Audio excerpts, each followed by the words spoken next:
The good news is that your OneBot T6F comes fully assembled, but there's some things you need to do to tweak it to get it ready to roll. Stay tuned. It was a pleasure to be able to take this out of the box and have it fully assembled. You don't have to deal with putting that front wheel on and potentially bending the disc rotor for the brakes and things like that. Now, the first thing I wanted to do was remove the battery so I could get it charged and to lighten the bike so when I load it into my vehicle, I don't have to deal with the weight of the battery as well. Now, in the instructions, it says to place the key into the hole down here at the bottom and turn it. But what they don't tell you is how everything works.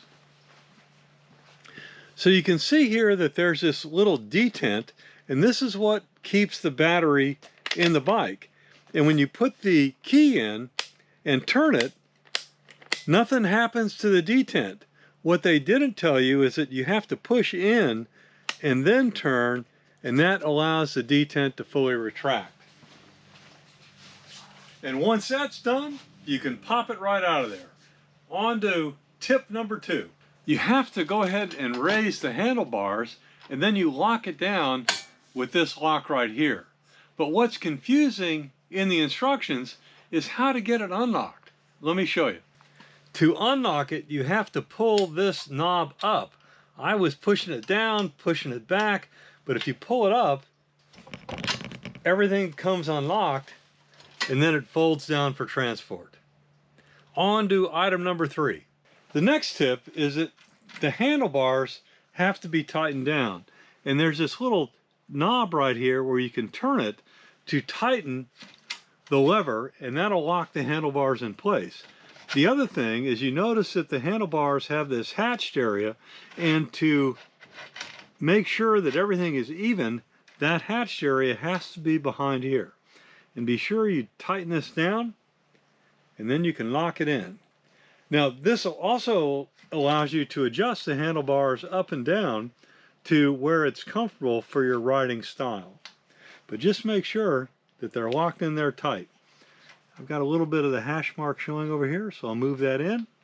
Now I'm good to go. On to the next tip. When you want to lock the bike in place to ride it, obviously you have to push this down. Now, the manual shows a small picture of this, but this is a critical step.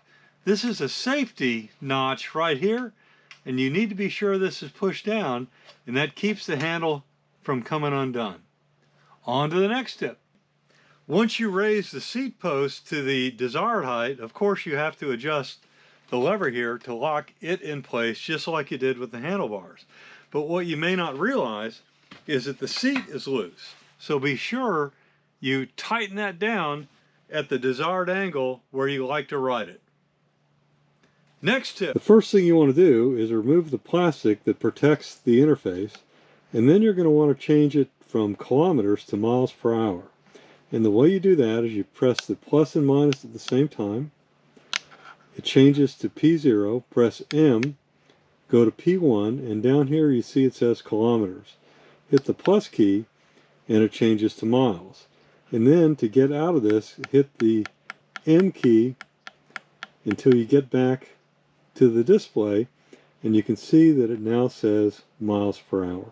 There you go. Now you're ready to go out and ride this beast and enjoy the scenery.